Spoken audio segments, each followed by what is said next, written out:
Ligers, Celtic Ligers, Celtic Ligers, Celtic Ligers, Celtic Ligers, Celtic. Hello everybody, this is Gareth, coming in here to say I made a boo-boo, a rare one. I recorded onto my laptop mic, or the mic in my headphones, instead of the one that I had plugged in right in front of my fucking face. This will be the last time you hear me sounding this good for this episode at least, but it won't be the last time you hear me apologising for being a dang fool, or a feckin' idiot, as it were. As we recorded this one live during the election count, and by the end of the episode it had made to the 100% tally, so it was clear which way it was going. We talk about that, so don't tune out. And we have some thoughts, and that's it. So enjoy the podcast, patreon.com/Celtic Ligers. See you there soon for the bonus episode that you get each week, and give us a review, why don't you? Or maybe even throw us a bit of money over on buymeacoffee.com/Celtic Ligers. Enough of that. Time for the politics. Time to enter the freaking Ligers den. Get ready for it. Welcome to You didn't say go. the Celtic Zone. Or we start again. No, it's fine. It's too late. Welcome to the Celtic Zone. Zone. Alright? And it's like the Twilight Zone, except here, God damn. It all happens backwards. So the twist happens at the start, and then it gets normal. It turns out he was his own brother the whole time. It's a guy who turns and he's like, "Oh, see you later, clone." Yeah. You know? And then he goes around Yeah. town and loads of stuff is happening. And Yeah. he's like, "No, that was my clone. I'm very aware that I have a clone that acts strangely and Yeah. ruins my life. And he's over there." What Thank about you. this one is somebody going, there was time, and then it's like, time to do what? Oh, time to read all of my books, because now it's the end of the world, but I crushed my glasses, so that's Yeah, so I'm actually really annoyed. Yeah. Someone's like, "Why are you in such a bad mood?" Because I crushed my glasses, so I can't read everything. Yeah. I'm trying to think of it. I was actually, I got the 1980s Twilight Zone series. I found DVD box sets of it in both the IADT library and the Dean's Grange library, okay? Yeah. And so I ended up watching quite a lot of the 1980s reboot, which people don't really like as much. Oh, yeah? But I really enjoyed it. I thoroughly enjoyed it. But one of the people who was involved in the reboot was George R.R. Martin, Oh, surprisingly. really? Yeah, and he wrote an episode. And his ones are just like, a woman gets married and then gets raped. Yeah, that's. How did you guess?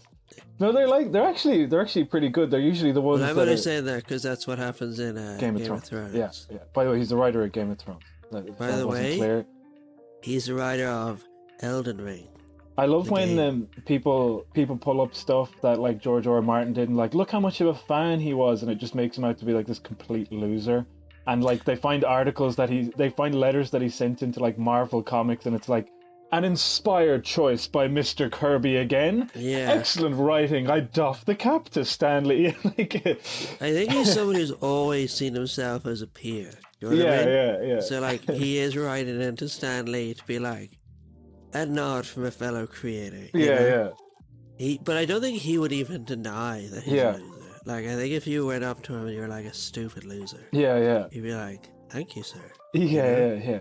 But the one thing, I don't know if he wrote this, but it was from that series, and I've been thinking about it a lot. I was thinking about trying to get it again, but basically, it's a future where everybody remembers, or it's like an alternate world, okay, where everybody remembers their past lives, okay, and so as a result, you have these people who are going, I was a king in my past life, so I'm just going to kill myself, okay, so like everybody is suicidal in this society, and this woman comes into it, as like a therapist, and as in like she walked into the Twilight Zone. So previously she was like a therapist who specialized in past lives, and everybody thought she was a crank.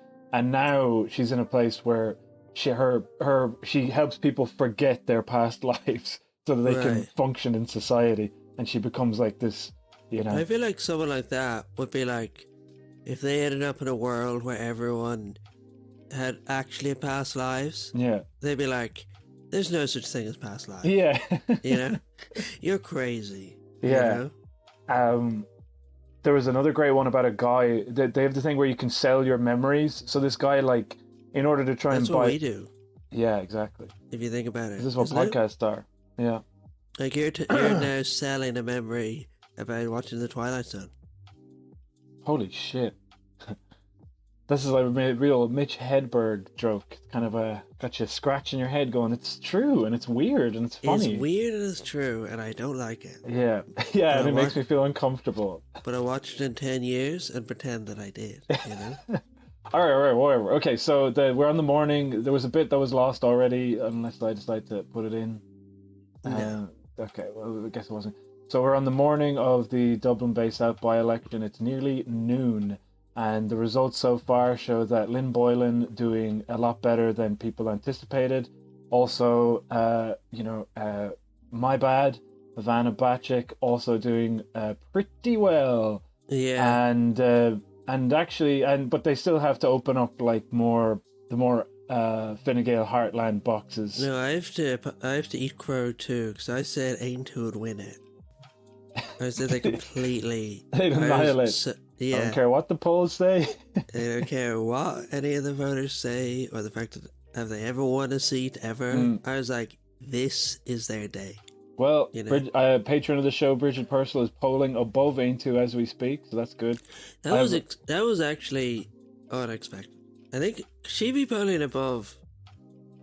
She's on 2.8 now, and... Who is she ahead of? She's ahead of Marie Tobin.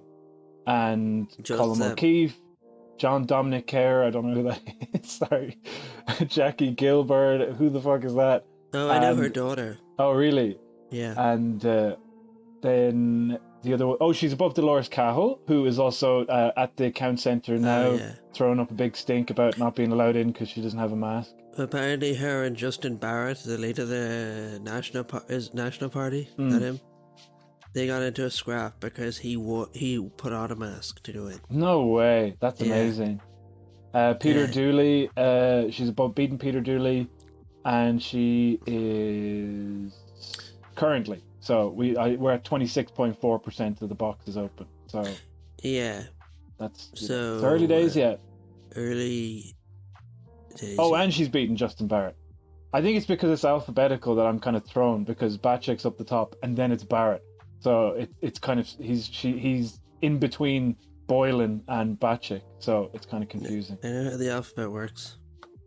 Yeah, I'm just letting people know, in case they didn't. Oh yeah. Also, can you move your camera a bit so I can see your face? Oh yeah, sorry. No. Also, she's beaten the Soc Dems, Sarah Durkin, at the current count. Physically. Yeah, she's beaten physically her assaulted to Sarah death. Durkin. So no, this is move your camera. Yeah, I moved my mic.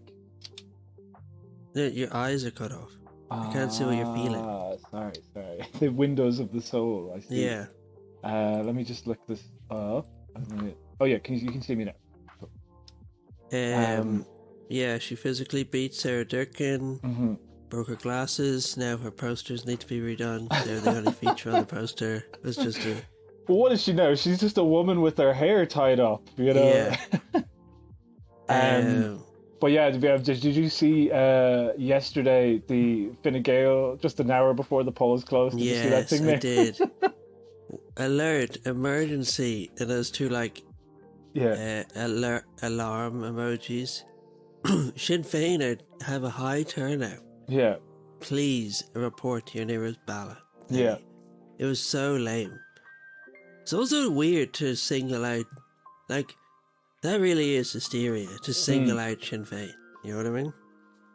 Yeah, I mean, they've always... it is. I mean, that's just it. I've just found the posture that they've had during this election is, like, probably the most damaging thing that they could have done. Like, they look so rattled. I don't know if you saw those pictures yesterday of Pascal Donoghue standing in the middle of, a traffic island holding a sign saying, "Vote for James." Yeah, I saw one of Simon Harris. And Pascal, so two government ministers out there with sandwich boards.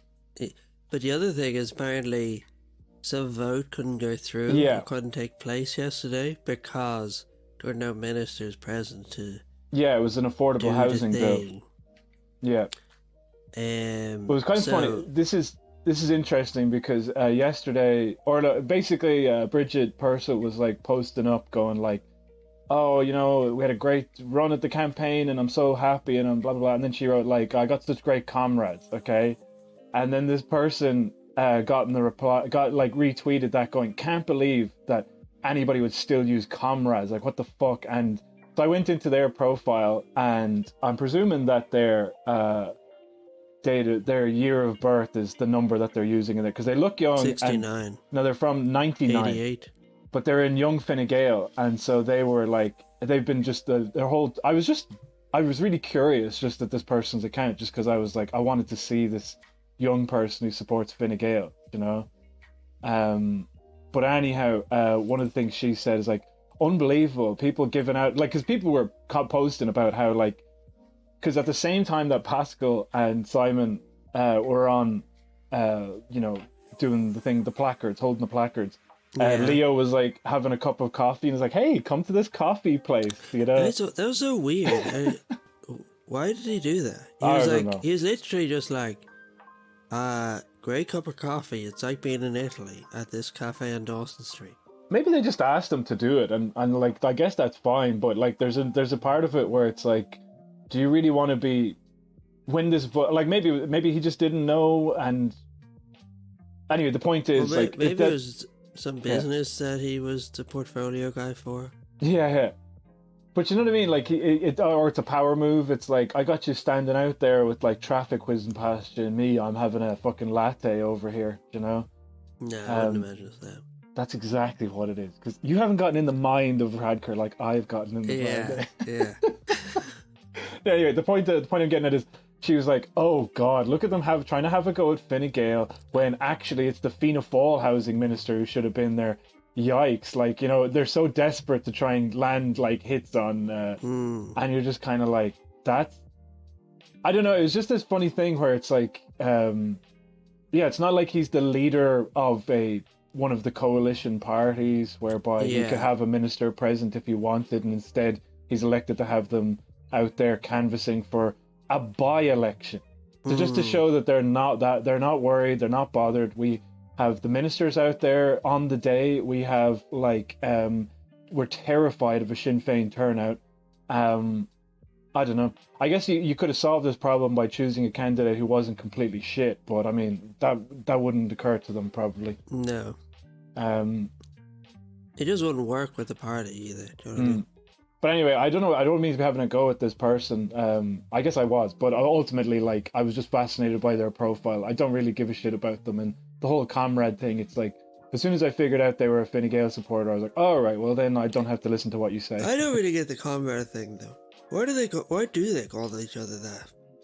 Why do they do that? I don't know. I mean, I don't know. It's just like, isn't that just the kind of like the word for comrade, friend, ally, kind of? It's like evocative. A thing. Yeah, but it's like deliberately evocative of like somebody who's like your friend, but also kind of a partner in arms, basically, as it were. Maybe, yeah. I mean, I don't know. Is this lady wrong by going like, look, it's such a loaded word, and then if people are saying, yeah, it's actually not loaded, we're saying it because it means friend. It's like, you know what you're doing. Let's be honest, all right? Like, this woman is wrong when she says that it's a bad thing, you know? Yeah. As far as I'm concerned. I don't think it's a bad thing. Yeah, but like, when you do it, you know what you're evoking, basically. I find that funny when people try to play dumb like that. Mm-hmm. I'm not, you know, like, I don't know what you read into that is your own. Yeah, that's like, it. When I refer to my boss as mein Führer, that's on you, because actually that means leader in German language, you know. Probably. No, I can't wait till this election's over, because it really feels like it sucked all the media. Yeah. What gets sucked out or something? Dick. Yeah. Sperm it sucked out of all dick. Ugh. What? I don't know why when it's like I just tell you that I think I got like OCD, but I figured that it was like a contamination OCD, where it's this idea that like there's a certain threshold that you cross with things that were like, because I could talk about, oh yeah, sucking dick all day, who gives it? And it's like, yeah, sucking the sperm out. It's like, oh, stop, that's disgusting. Really? Yeah, it's like when there's some sort of like residue or something involved, like the whole place could be an absolute state and I'd be fine. But if there was like a spilled drink or something, I would just be like, no, this is disgusting. This is awful. Yeah. And if there was sperm, yeah, of course. Were you one of the people who was like, if they wanted all their foods not touching on the plate, stuff like that? Honestly, yeah. Like there was like one time where like a wasp landed on my plate. And I was like, as a kid, and I was like, I'm not eating that. A wasp landed on that. Like nothing happened. It must be so fucking annoying to have kids. Oh, like, imagine like I was obviously very fussy. I don't think I was too bothered about like things touching. I was just very fussy. Yeah. Like imagine that. Like you cook this meal, and then your kid's like, a bee landed near it. I don't want to eat it. You know. No, because I knew it when I was younger that I was probably like more annoying than most kids because I could see that. I now I know as I get older, it's such an acute level of being annoying. Like exactly as you say, it's like Mom, I want a sandwich. Mom, I want this. Mom, I want that. And it's like, oh God, I'm so at my wit's end and I'm annoyed. But then like there's the kid who's like quiet all the time, and then you're dealing with all these other kids, and then all of a sudden somebody is like, a bee landed. I can't eat that. A bee landed on. You're like, fuck this. Like it's just so like I don't need this. I have other shit that's happening in my life. Get over the bee, you know. And why don't kids get over the bee? I remember being like, no, I'm not touching this. Yeah.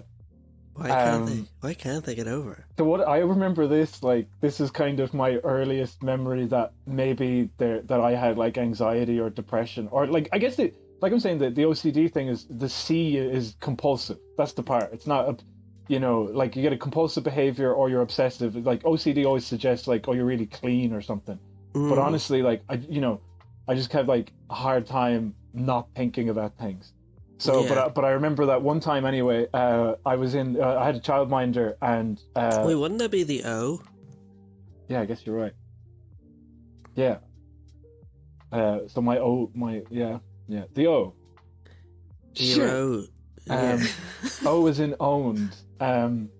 So no, anyway, I was in this childminder's house, and she took care of a bunch of kids, and her children are around the place as well, but they were like adults, they were grown up. And one of them was like eating, those little pockets of Jaffa cakes, like a pouch, okay? Oh yeah, they were great. Yeah. So she was eating those, all right?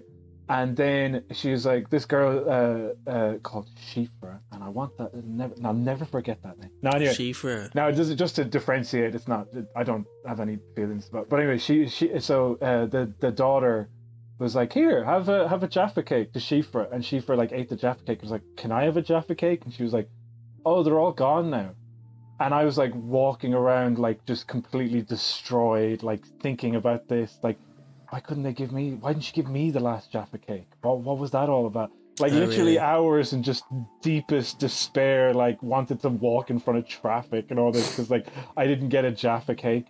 And I had such a hangdog expression that basically the childminder made her daughter come over and apologize to me for not giving me a Jaffa. She's like, next time I have some Jaffa cakes, I'll make sure to give you one. And did that make you feel better? I was like, yeah, next time she has them. And then, but like literally, even all these years later, I was like, she never had another pack of Jaffa cakes, Oh, yeah.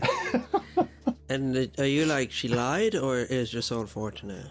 I was just like, I'm not sure. I'm not sure what I think about it. But anyway, that was the story there. And it reminds me of the Dublin Bay South By-election. No, I'm just kidding. It's just it seems funny to do one live while something is happening and there's results to look at, and we're living in this pocket of time where all of these results mean absolutely nothing in about an hour's time. So might as well just keep reporting on it. I'll update the tally because there's a live thing. Who do you think's gonna win? Apparently, it's looking pretty promising for Ivana Bacek.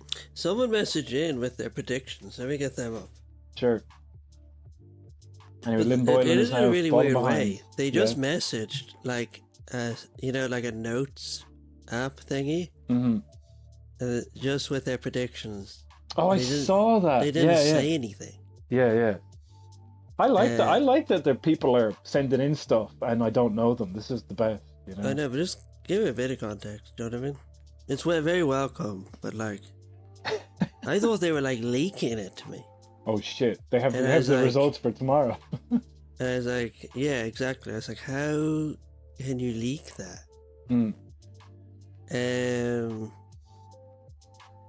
Okay, let's see. Sorry, this is really funny to me, but like, you know, the Irish Times poll that I was like, that can't be right. That's 500 people. That's bullshit. And it's like, now it looks like the results are kind of shaping up that way. But ultimately, like, in the morning, you know, 3 votes counted, and all of a sudden, like, the polls are showing that Lynn Boylan is pulling ahead by 100% of the vote, and it's just like all these Sinn Féin people going, ha ha, the Irish Times, you idiots, you fools, and then like an hour or two later, it's like, oh no, now it's like reflecting more of what they were saying, you know? Like, I don't know how his statistics work. Yeah, but maybe hold fire until like all the votes are counted. Okay, I'm just going to read out this person's name. Don't! But then I'm not going to read out the predictions. Alright. Do, read them out. But like, don't read out their first name if you want. Yeah, okay, that makes sense. Because otherwise it's just like random predictions. Do you know what I mean? Yeah, what's the point of that? Yeah. No, it's not random because they sent them in to us, so clearly they must be a fan of the podcast, and that means something. Coleman. Coleman, alright. Okay. Dublin Bay South first preference vote. James Gagan, Ivana Bacik, Lynn Boylan. Do you have the percentages or anything? No. Oh. Claire Byrne, Deirdre Conroy, Sarah Durkin, Purcell, for some reason. Yeah, it doesn't get a first name. Okay, cool. Nice. Mairead Tobin, Justin Barrett, Gilburn, Dooley, Flynn, Cahill, O'Keefe. Keeger. Never even heard of that guy. Neither have I. Maybe there's just one of his mates who's running. So just give me the top 3 again. James Gagan, Ivana Bacik, Lynn Boylan. Yeah. Sort of safe prediction there. Not to drag. I think I would have said. I honestly, even given that Times poll, I would have gone Gagan, Boylan, Bacik. Really? Because I was convinced it was going to be like. You want Gagan to win. Is that what you're saying? Yeah, that's exactly. That's so fucked up. What do you? Because actually, I was thinking I would feel more depressed if Labour won than if Gagan won. Because if Gagan won, because Gagan won, it'd be like, yeah, I expected that. But then with Bacik, it's like they're kind of saying, no, we're not good. We want to vote. We want something different. We want Labour. You're like, oh, yeah. shit. If Labour win, it's like this cycle never ends. Yeah, I know exactly. You know, it's like, we're locked in forever to this just like disgusting system. You know? I know. Yeah. Like, how many times can? Do you remember when the Greens were talking about going into coalition, and I was like, in my head, like in my head, I knew it was going to happen, but in my heart, I was like, how could you do that? Yeah. Like, you just had this feeling where it's like what happened the last time?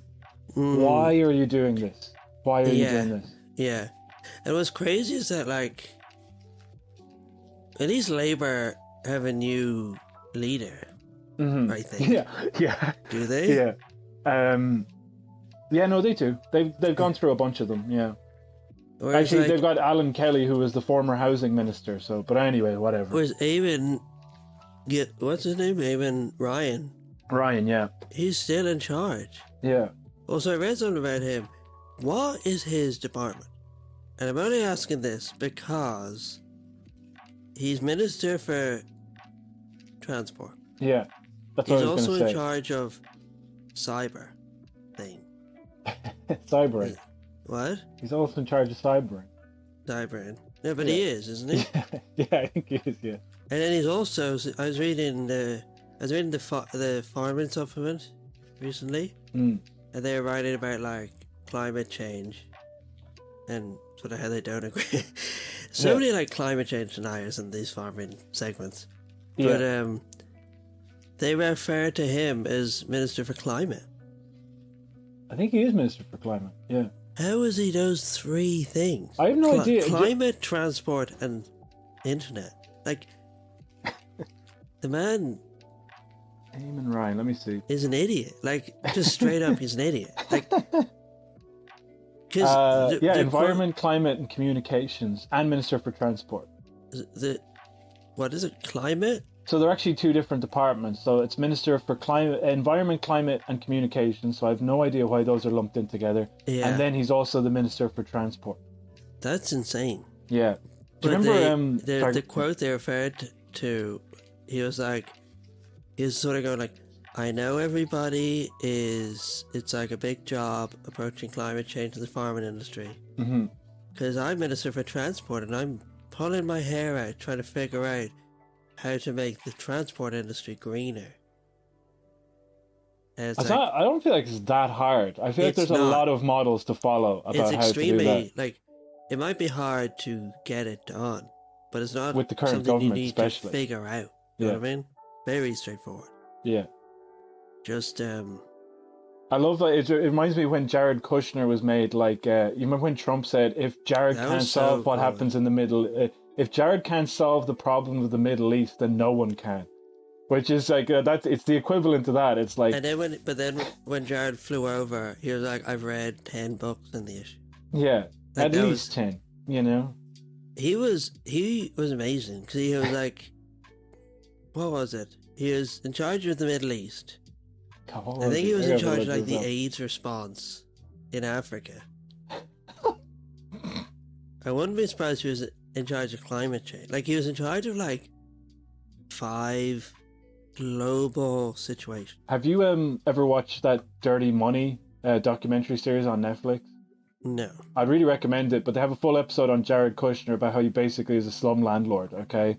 But one of the things they mention in it is that, you know, he kind of just tried to do a Trump-style maneuver where he bought like this building that was like, I think it's called like 666 Pennsylvania Avenue or something like that.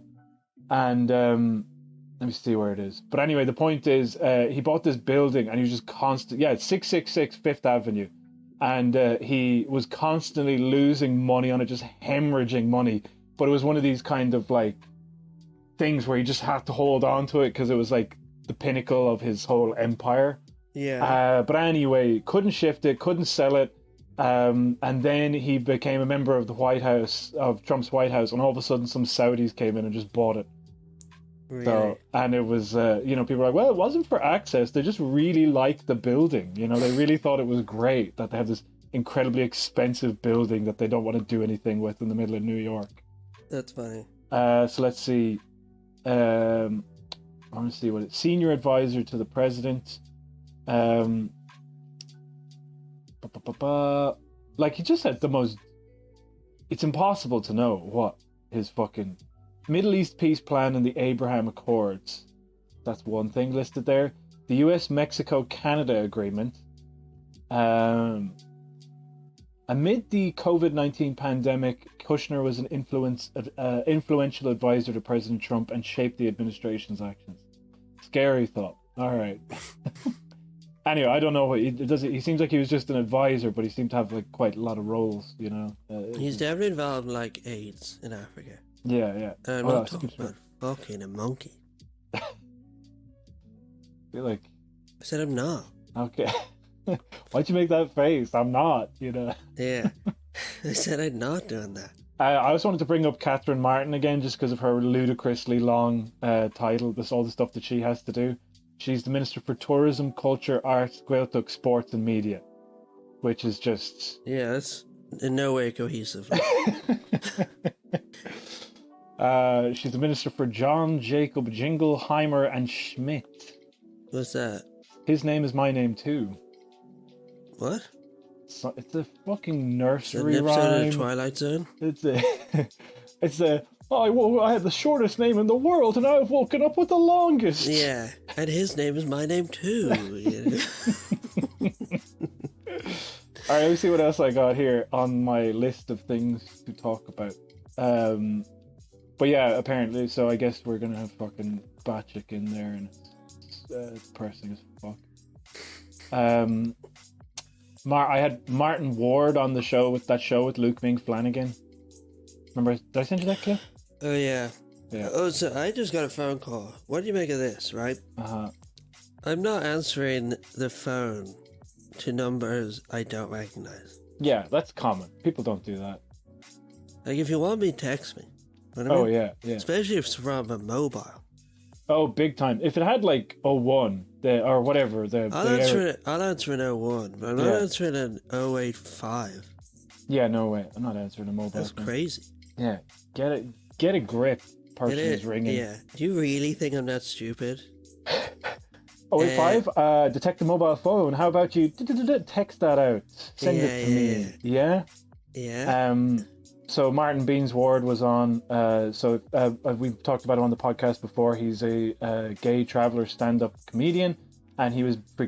That's relevant. I'm not bringing that up just to be like, can you imagine? Do you imagine that? Okay. No, he was a part of a Des Bishop show where Des Bishop was teaching stand-up to underprivileged communities, including the traveller community in Tuam, in Galway.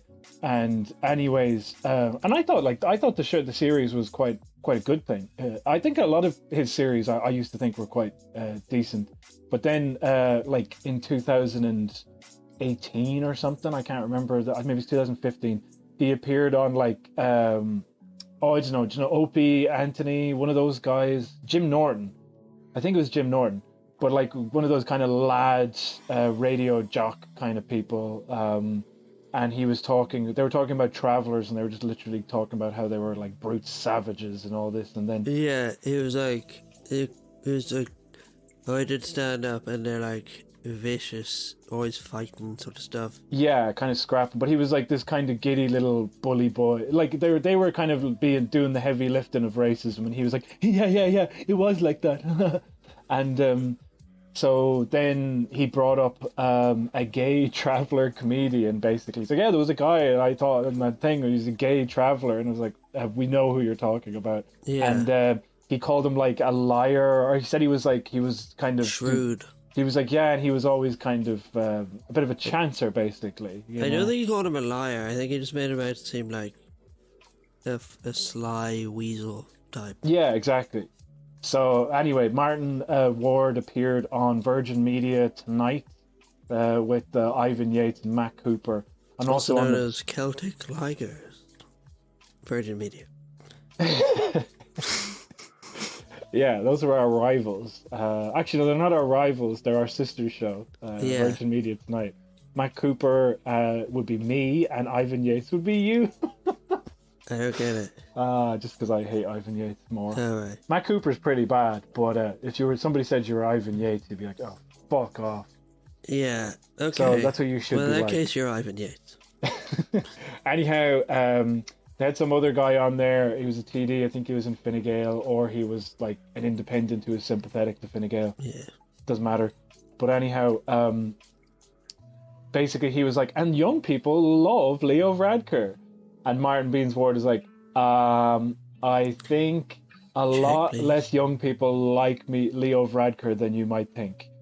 And then Matt Cooper said, well, the polls say otherwise. And he's like, yeah, well, the polls are always right, aren't they? And kind of, isn't there a great PR push to make this person seem like somebody that they're not? You're talking about polls that have been kind of greatly... And this guy's like, no, that's not true, because I've been out in the campaign trail, and people are always eager to talk to Leo. They love Leo. All the young people, they think that he's a great guy. And then Luke Ming Flanagan says something like, I want somebody who can lead. I don't necessarily need my leader to go on the piss with me, or something like that. I can't remember. But either way, it was a great zinger. But I just really like that there was finally somebody there to be like, no, I don't think that people do like Leo Varadkar. And these people are going like to the young person that they brought on, young, I'm got massive air quotes there. But anyway, he's younger than all of them.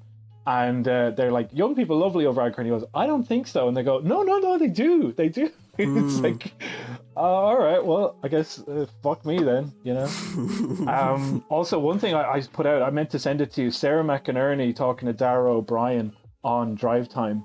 And she confronted him on the controversial vote about REITs being able to come in. Because like I referenced it, but actually it turned out the vote was yet to happen. So the vote was that, they say that there's stamp duty on people. If you are a big investment fund and you're going to be buying up more than 10 houses after that, you get stamp duty on it, okay? Yes. But then if you lease them back to the government, you don't have to pay stamp duty. Yes. And then it turns out that actually 90% of the investment funds were planning to lease them back to the state anyways, so that kind of suits them. Yeah. And so Sarah McInerney was on, and Sarah McInerney's show. Can I go to the toilet? Because I want to engage with this fully. Okay, cool. Welcome to Intermission. Howdy do. While you were gone, 100% of the tally in for Dublin Bay South, so the first count's done. Okay, what's this thing? Batchick at 30.6%, Gagan 25.9%, Boylan 16%. So the Irish Times poll was wrong, but not in any significant way. Yeah, okay. So someone was on Sarah McInerney. Darragh O'Brien, and I rarely see the housing minister on to talk about cities. And so Sarah McInerney was on, was interviewing him, and but she basically he was just really bothered by her doing very little. No, she first of all she was great. She had her facts straight. She knew what she was talking about. She knew how to combat the stuff that he was on. But he would do things like she's like, yes, I understand that, but just answer this question, go back to that point. Well, I would if you let me finish. I would. I'd let you do that. Just really testy, really prickly, and just it was amazing. It was kind of like, So she just asks him like, why did you do this? And he was like, well, because those are leases already in jeopardy, so we need to make it so that these investment funds will lease to us, so we need to make it appealing to them, okay? Because otherwise those 2,400 homes that are in jeopardy that the opposition are voting against protecting, those would go up and they would be done. And she's like, right, why can't you just borrow money and buy the houses yourself? And he's like, because the interest rates are incredibly low at the moment. And he's like, well, because it's a pandemic and everything is kind of tough at the moment. We need to think about the debt and all this type of stuff, and kind of didn't really give a satisfactory answer. And then the other thing she said was, so how do you know that they won't lease the properties to you? Is this because developers have told you themselves that they won't do it? And he's just like, the developers have not told us themselves. This is just the fact of the matter. We don't want to leave anything up to chance. We're introducing this. It's temporary legislation. We're going to remove it. When are you going to remove it? Well, that's complicated. We don't know yet. It was amazing. He was kind of just very obvious questions, but that like if Anya Lawler was asking them, he'd be like, well, we just had to introduce temporary legislation. Okay, great. And what about this new program I've heard about you with social housing that you've been doing? It would be, you just felt like somebody knew their stuff and kind of was a bit fed up of hearing some politician waffle on as they should be. And then she posed the criticisms that he had of the opposition to Owen O'Brien later on, who also, surprisingly enough, didn't really answer in any satisfactory way. What did he say? Well, just like they were going like, well, it's expensive. There's going to be a big debt with COVID, so we can't do that, And she was, but as she said, she goes, well, it's only 2,000 houses. Like, what are you talking about? Can't you just buy them? She's like, well, it wasn't 2,000. It was something less even. I think it was like a few hundred. And it's kind of like, in the grand scheme of state budgets, if you were to borrow the money at zero interest rates, which every single available body is saying to do, then you could just get those houses, secure them, and you wouldn't have to give any sweetheart deal to investors. Yeah. Or any loophole. Yeah. You wouldn't have to offer them any loophole. But anyhow, this sort of stuff reminds me. I actually read. Did I tell you about? I read this pamphlet about Phibsborough Shopping Centre recently. No, I didn't hear that. And it was like just talking about why and how it was built. And there's a similar situation where in the late 60s, and early 70s, there was like a huge demand for office space in Dublin, because they're trying to make Dublin into like a corporate centre, basically. Yeah. And there was just all this like shitty office space going up. And like when you look at how Phibsborough Shopping Centre was designed, like there's no public consultation. Yeah. Everyone in the area hated it. They booted all these people out of their homes. And the way the thing was designed was, the way the building was designed was that it was sort of just modular. Like they were like, oh, if you need more office space, you can just plonk it on top. Yeah, yeah. Of the way it's structured. And then the reason they were so cavalier was because they knew that the government would lease the buildings off. Yeah, yeah. It was almost exactly the same situation where, like, now you have all this really badly built housing going on. Yeah. In random areas, or like just badly thought out planning. Mm. And it's because they know there's a demand for housing and they know the government is going to lease it off. Yeah. Same situation. Yeah. There was even this one description of the architect, and he like was famous for flying in a helicopter to view the site. Okay.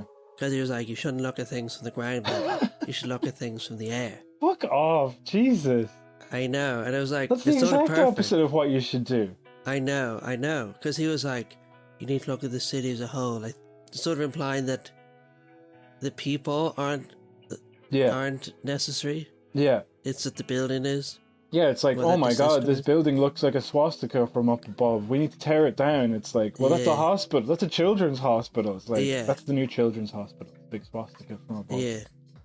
And sort of was like a funny comparison. Yeah. You know? It exactly as you're saying there is what Fianna Fáil and Fine Gael, well, Fianna Fáil more so, the people that I've heard talk about housing, because like Fine Gael are like the sensible people. They're like, this is what needs to be done. This is what, they're ideologically driven, okay? Whereas Fianna Fáil are the same, but kind of couch it in terms of like, I don't know how better to put it, but just chancery. They're just chancers. Do you know what I mean? As in they'll do this type of thing like, well, of course, like, you got to get a bit of money for the developer. You got to do this, you got to do that. And so what I'm trying to say is they kind of treat you like an idiot. They kind of, with this thing with the developer, it's like, well, we got to get those houses built and we're putting in this loophole there. And sure, look, it's only temporary. We'll take it out. It's no big deal. Don't worry about it. And it was like, do you think I'm a fucking idiot? Do you think that like, you just like, look, developers are people too. Like, sure, they need to make a bit of money, but they're not going to take advantage of a situation willy-nilly. Do you know what I mean? We're leaving this here and it's only for now. And look, we'll come back to it and sure, it'll be grand. And it's that type of chancery thing. It's like either you actually have believed in the goodwill of these people, or you think I'm that fucking stupid. That's kind of the thing. Whereas with Fine Gael, they wouldn't see any problem with that. They would be like, of course you have to do this to encourage these people to do this. It's like, they're committed to it as opposed to just like, how do I get this by you? Yeah, that's true. So, but yeah, the O'Brien thing, just a really quick, I think it was just a kind of unsatisfactory answer to what about the debt that's going to rack up, Because obviously I don't give a shit about debt, okay? Because debt, to me, has always been completely relative. It's like who, the people who have to pay and the people who don't have to pay. Like you look at the social welfare thing that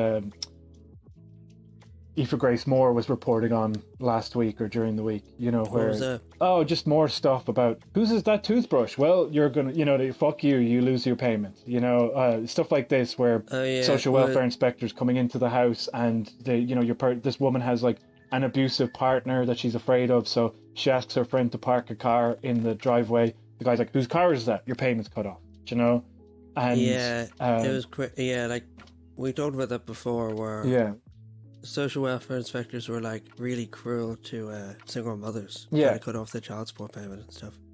But not their child support, they're like social welfare. Yeah, but like they go after them ruthlessly to get pennies for what? And then when it comes to like these people who, a lot of people would say that Apple owes us quite a lot of money, that they would technically be I obviously don't know the word, but like, would they not be in debt to the Irish society in a bit? And it's like, well, which debts get collected? Which debts, it's all bullshit. To me, and somebody can try and convince me otherwise, and maybe one day I'll understand economics and see the light. But at the moment, like, it's just the kind of thing to me where it's like, but we'll owe people a load of money. Don't give a shit. Give me a house. Generally, it's just like a way to like back up your ideology. But yeah, just explain away massive inequalities as part of the system. I don't think anyone's ever been convinced to change their mind by virtue of an economic argument. Yeah. You know what I mean? They just find other studies or other writers to back up their point. Yeah, well, that's like the poll thing, and I think we mentioned it the other time where Vradker is like, the economy is going up by 10%. Great news, everybody. Like, what the fuck does that mean? It's like, it means nothing. It's like, yeah, exactly. It's all just gibberish. So anyway, I think what O'Brien did was he kind of just said, he kind of does what Sinn Féin do when they're like confronted with these things which you think that they should be prepared for. They kind of just try to toe an establishment line and not say anything. So he's like, obviously the debt is a big concern, and then move swiftly on. They're so weird for doing that. Yeah. Like, I mean, I always remember there was who was the guy who set up the RA? Do you remember that guy? No. You do. After the election. Terry Adams. No, after the election. Oh, I saw it. Sorry, I thought you said, who's the guy who set up the RA? I was like, No, I have no idea. No, who set up the RA was David Kilnan, sorry. And anyway, they went on, Owen O'Brien went on the news, or he went on some thing, and they were like, what do you make of that? And his only response was like, oh, we were all like tired and... You know when you're asleep and then up the RA. Oh, what? Yeah. And they've done that with a few things. Yeah. Or even like with the recent vote on something to do with the special criminal court, and Sinn Féin walked out. Yeah. And it's just like, we all know what you think, so just do it. Speaking of that, in the debate when Lynn Boylan was asked about her opinion on the special criminals court, like basically her response was like, well, it serves an important function, and we need good court systems, so we need to figure this out. But obviously, right now, it doesn't work the way it should, but it could work better. And you're just like, just this weird mealy mouth thing of like, can't you just say abolish the special criminals court? Why can't you just say that? Just say what it is. There's a lot of people who would agree. Yeah. It's not like, I understand that. Like, what Sinn Féin are doing there is they know that there's a lot of people who would be very suspicious of Sinn Féin. Yeah. Talking about abolishing the special criminal court, considering it was set up to deal with the IRA. But like, no one is convinced by that answer. No. No one's going, oh, she really answered that very suspiciously. I guess I'll vote for her now. Yeah. Well, also, like, what voters are they peeling off exactly? If you took a stand on the special criminal court, you could actually gain people. Yeah. Because you're not going to... Anything to do with the IRA and the special criminals court, as soon as it's brought up, it's just to evoke that bogeyman in the, more affluent areas of Dublin Bay South, basically, of the IRA. And what you need to have to do, really, is to talk past those and to be like, yes, I believe in abolishing the special criminals court, but here are these other things that you might consider voting for if you think that the other parties aren't fulfilling this. But I just don't know who that's appealing to, being so kind of wishy-washy on something as important as a special criminal court. Yeah. So anyway, that was that. But I would highly recommend everybody listen to Darragh O'Brien be completely flabbergasted for, about 20 minutes. Like, he just kind of didn't expect anybody to say the things that he's doing back to him and ask him, what's your opinion on this, Because one of the things she asked, like, do you think this is good enough? And he's like, no, I don't think it's good enough at all. And obviously I don't want this to be happening. And she's like, right, well then what are you doing? Like, why are you continuing to do this then? Yeah. And he'd be like, look, we're building houses. And we launched some this morning, and I don't hear you kind of being like, people aren't talking about that, And anyway, it was a good one. Sorry, one sec, someone's on the door. No worries. My landlord's here. Oh, shit. He needs to look at the radiator. Oh, cool. So I have to go. No worries. I'll let you go. So, unless I can just talk about something else for a bit, because obviously like, we're not at the full hour mark, and I hate not giving people their money's worth. Just looking at a graph showing the areas, and Labour are really cleaned up. So, egg meat my face, yum yum yum, love the taste of my own words with a side of crow. And Vanna Bajcic has done as well as the Irish Times predicted. Boylan did not that great, although people have kind of claimed that she was like parachuted in. I don't know, I thought she could have been a compelling candidate, but I also think that the campaign was incredibly weak, and you didn't really feel like their heart was in it entirely. Still gobsmacked by Bajcic, but there you go. So yeah, Purcell, Bridget Purcell beating the Fash, gotta love it.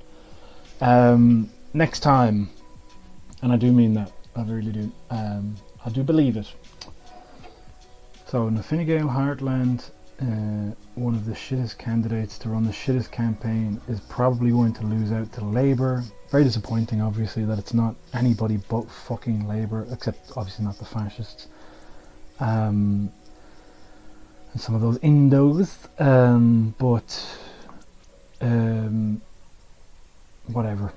One good thing that could potentially come out of it is Varadkar stepping down, and I don't know how his position is even tenable, given that he led them into an election where they made historic losses to Sinn Féin.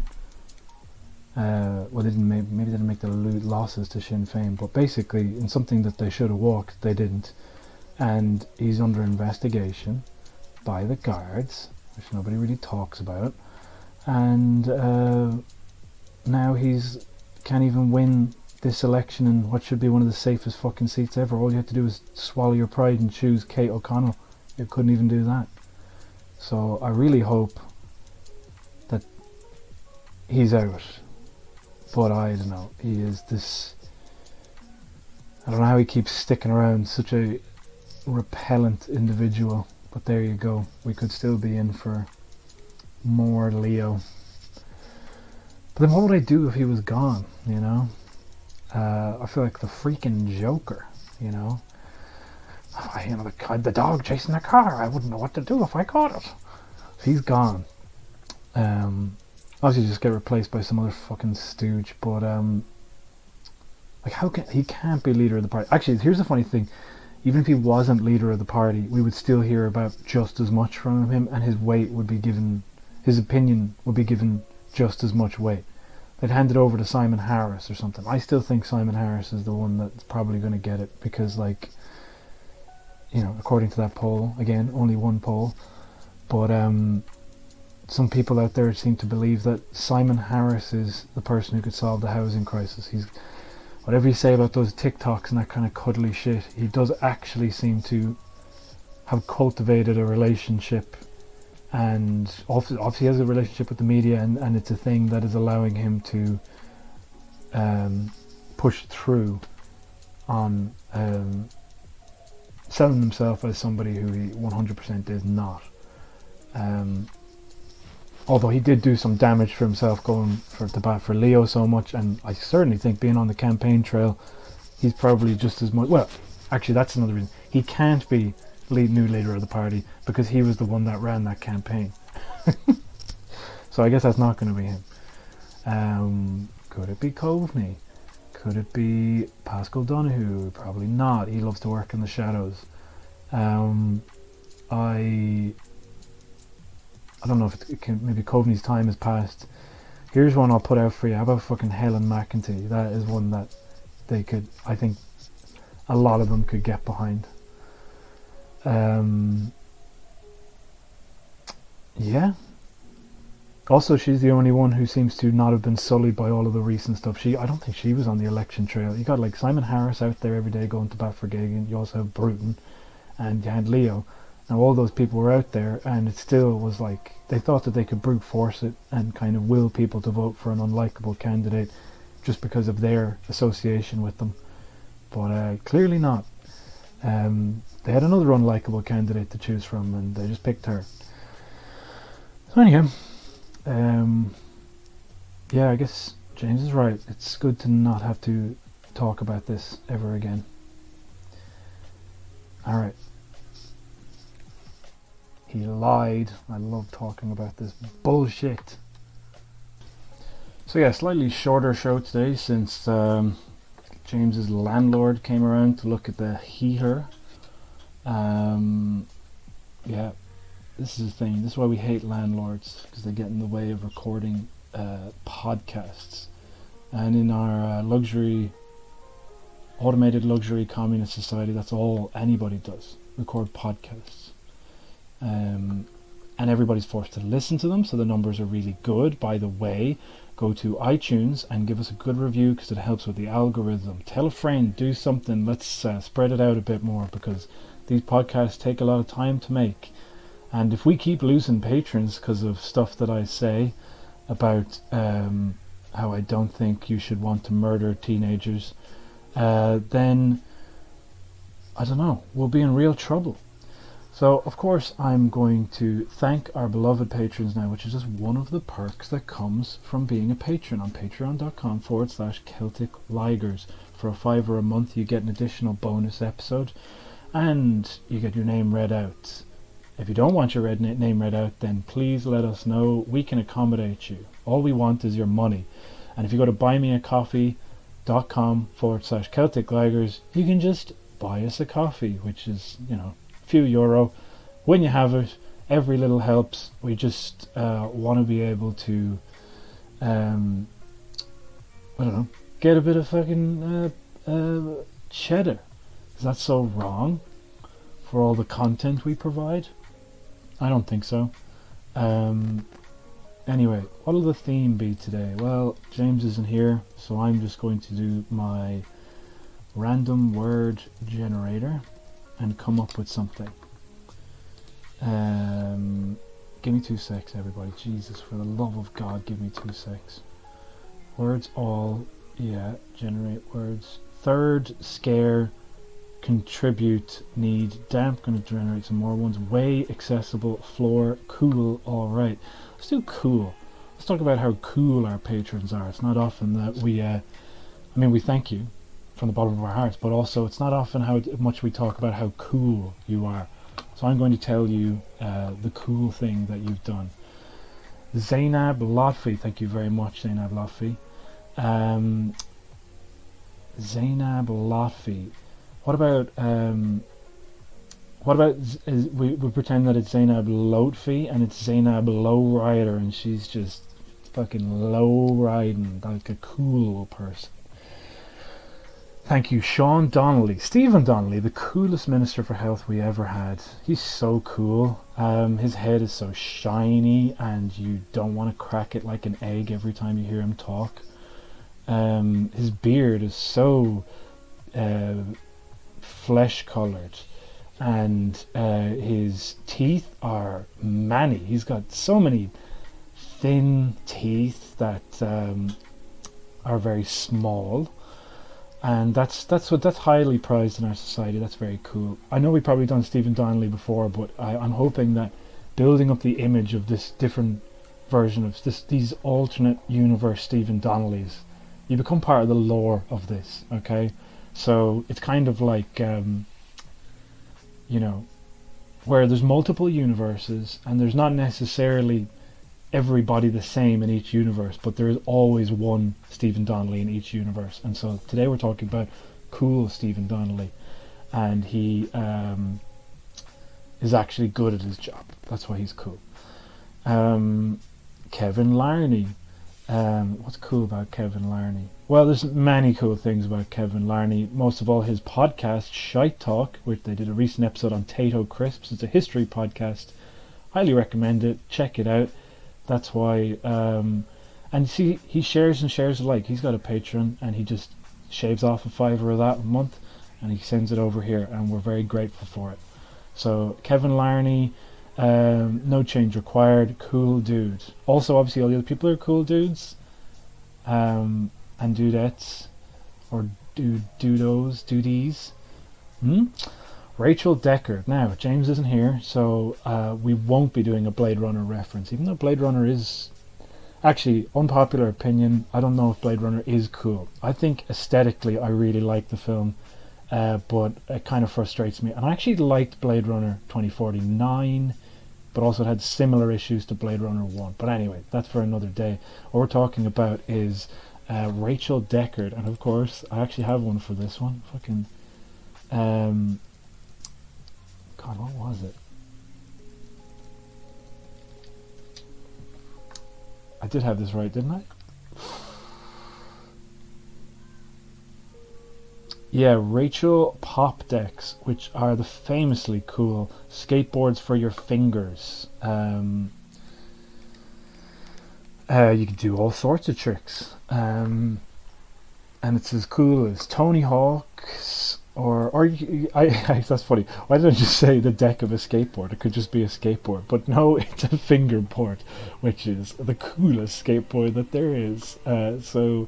Rachel finger deck board. That's pretty good. Podcast Naharan. Well, podcast's already the coolest thing that you could possibly have. Naharan, Ireland, obviously the coolest country that there is, and I really hope we haven't done cool already. So what is it? I suppose Radcast Blaring. So this is Podcast Naharan, and it's blasting and just amazing stuff. So Podcast Naharan, check it out. 5. Thank you for the money. Mickey Finn, that'll be the coolest character that has ever been. Ricky and Finn. So it's Rick and Morty, but it is actually Finn from Adventure Time. So imagine that. That could happen very soon with the type of mergers that are going on left and right with businesses. Wouldn't you want to see that? Wouldn't you want to see all these characters removed from context and talking to each other, and for everything to just be this kind of mercurial, nonsensical, watery mess of pop culture? That's what I like. So Joanne Heffernan. So the coolest, of course, people in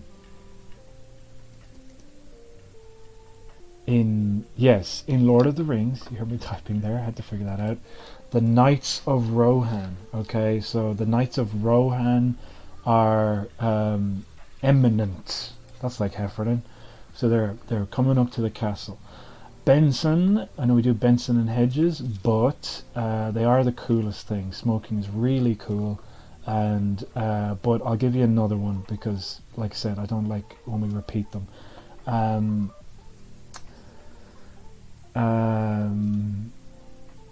Stetson, coolest hat. I think we've done that.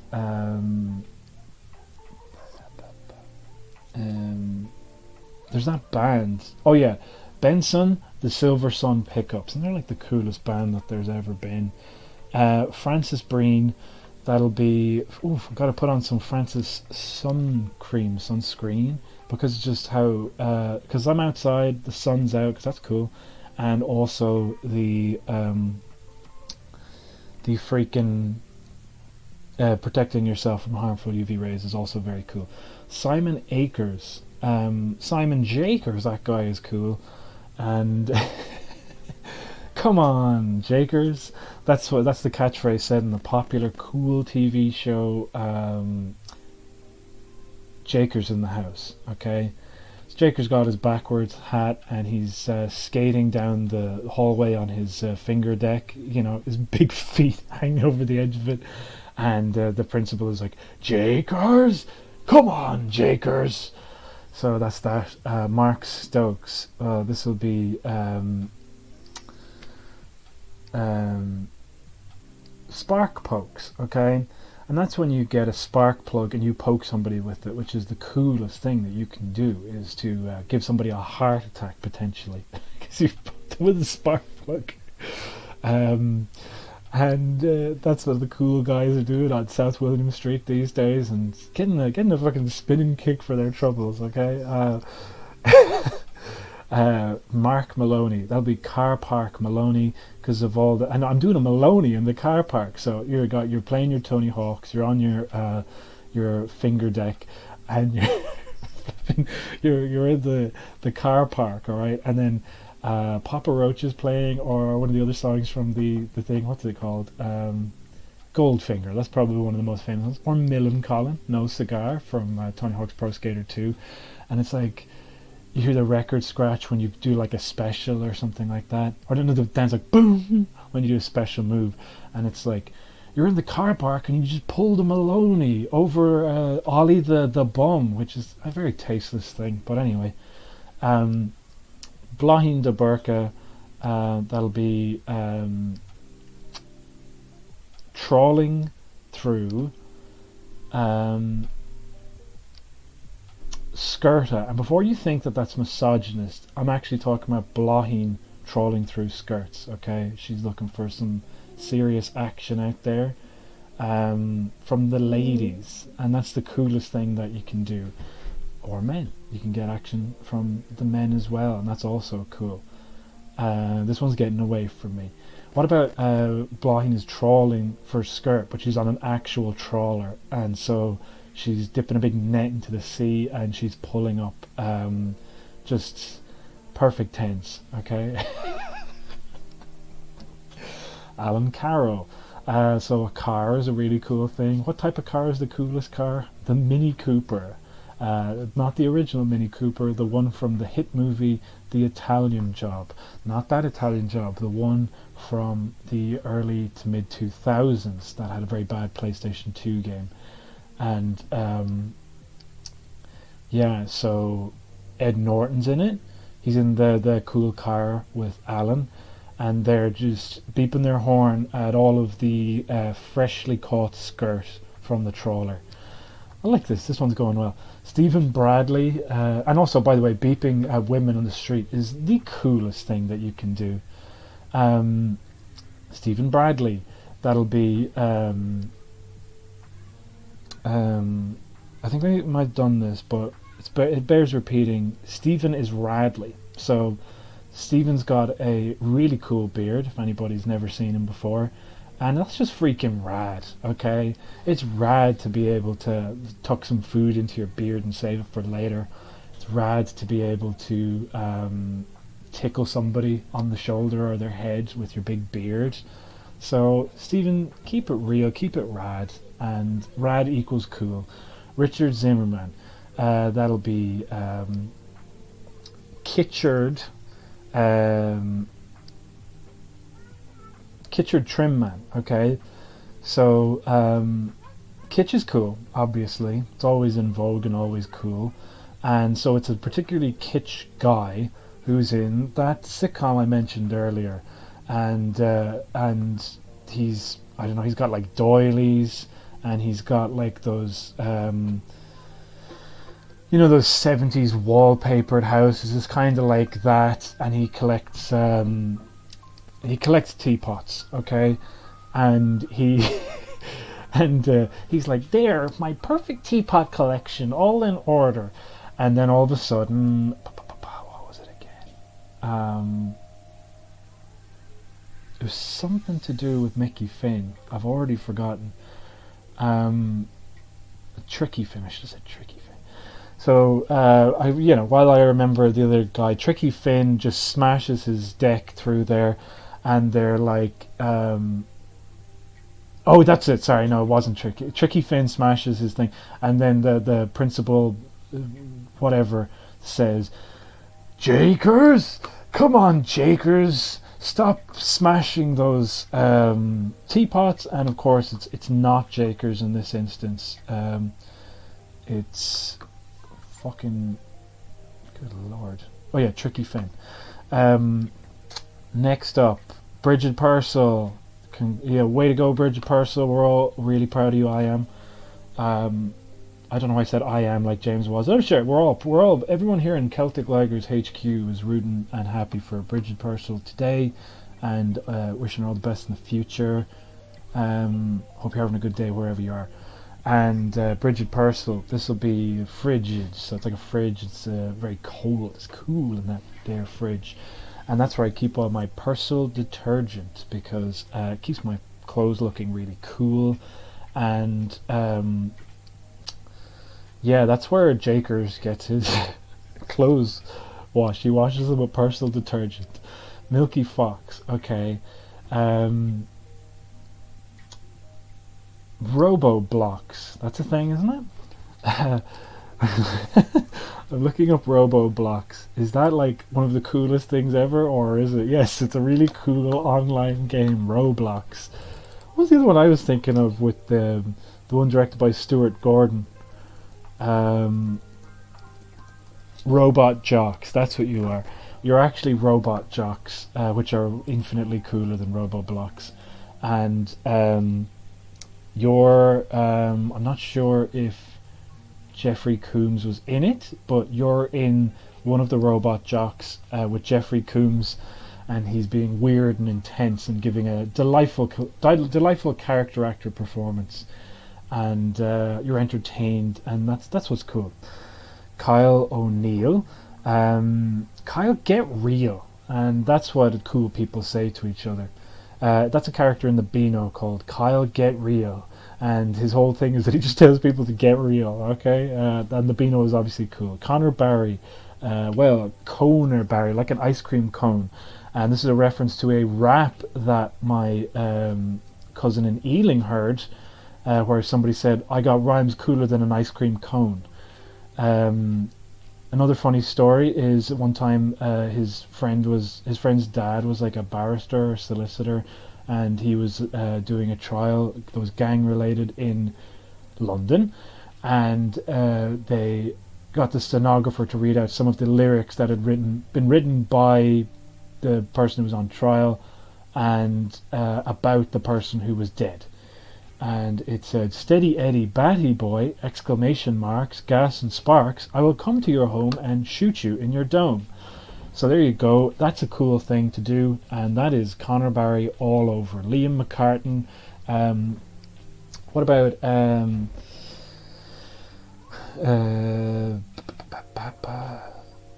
Reem McStarton. Okay, so somebody getting reamed out of it, and then they're starting on somebody, and then they get a very cool spinning kick to the face, and it's cool because it connected. Okay, that's why I like my kicks. To be honest, okay, I have to credit where it's due. I did watch that clip again, and he does a spinning kick. He goes one kick, two kick, effortless, complete flow, and then this guy throws something at him. He dodges straight out of the way. That was pretty impressive, I gotta be honest there. And also I did see the glass getting thrown, and so I feel bad, because I do think somebody was fucking beamed with that one. But still, do not condone murdering my fellow citizens for some weird bloodlust that has been exacerbated due to COVID. Claro Nulon, well, Claro Coulon, that writes itself, and but also staring is Coulon. So you're like staring at somebody on the train, making them feel uncomfortable. They start shifting, they're looking behind them, they're looking at somebody else. No, I'm just staring at you because it's fucking cool, and who are you to judge? Niall McGillicool, well, I've already done Claro Stero Cool, whatever the fuck that was. Styra is cool. Styra, the coolest stairs that you fall down from your attic. Niall McGillicool, that'll be Niall McSkrillex. Niall McSkrilla rules. Happy with that? So you got your Skrilla, and you're just like doing that motion with your hands, like, or you're just like throwing your Skrilla, which is money in certain circles. I don't know what the. Imagine if I looked at my mic and found that it hadn't been recording. Thankfully it is. So that's it. Skrilla's cool. Jesus Christ, we're at an hour and a half. I need to fucking wind this down. Ronan Carey, cool man, scary. Alright. It's like, whoa, that guy is so cool, he's fucking scary. He's sitting over there staring at me, watching It's staring at me with one eye. I'm watching Come On Jakers on the other eye. It's like a lizard. One of them's looking down at his iPad watching that. And I think that's the most unnerving part about it, but you can't deny that he's cool. Niamh Kelly. Team.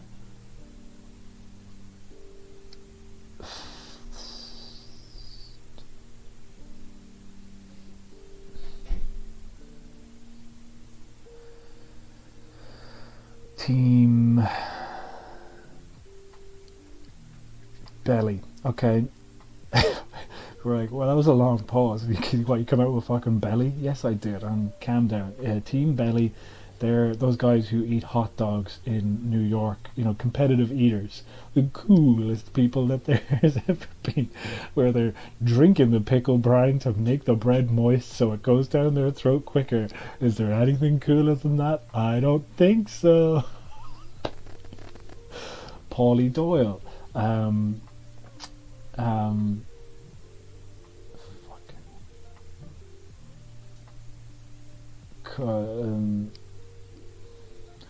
Shawley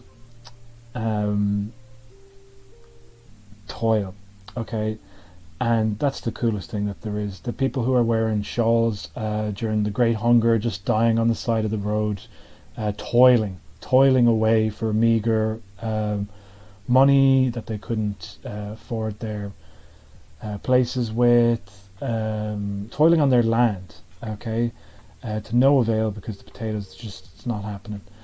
And you don't get much cooler than that, let me tell you. And you're going to say to me, well, that was fucking callous, those people died. You tell me that they're not cool? Is that what you're trying to imply? So anyway, joke's on you because they are, and that's why they've gotten my top pick of the week. Victims of the famine. Okay. And I've started calling it the Great Hunger now, like an absolute douchebag. Joe Joyce. So, rejoice we're at the end. So, Joe Joyce, what's cooler than Joe Joyce just himself? So, listen, I'll tell you about something that Joe Joyce did before I make a funny pun on his name. Joe Joyce once went up to the top of Blackrock Diving Tower, and I swear to God, I saw him do a triple somersault. He cracked his head on a rock at the bottom. No bother on him, just pushed it back together, went up, did a less impressive triple somersault, but it was, kind of evened out once you realised that half of his head was open, okay? So how did he heal? He didn't go to the doctor. He's cool like that. He just got a bit of fucking duct tape, stuck that shit together, and then he slept for a fortnight, woke up right as rain, and that's how cool Joe Joyce is. But anyway, I digress. I was trying to come up with a cool name for Joe Joyce, and that is, of course,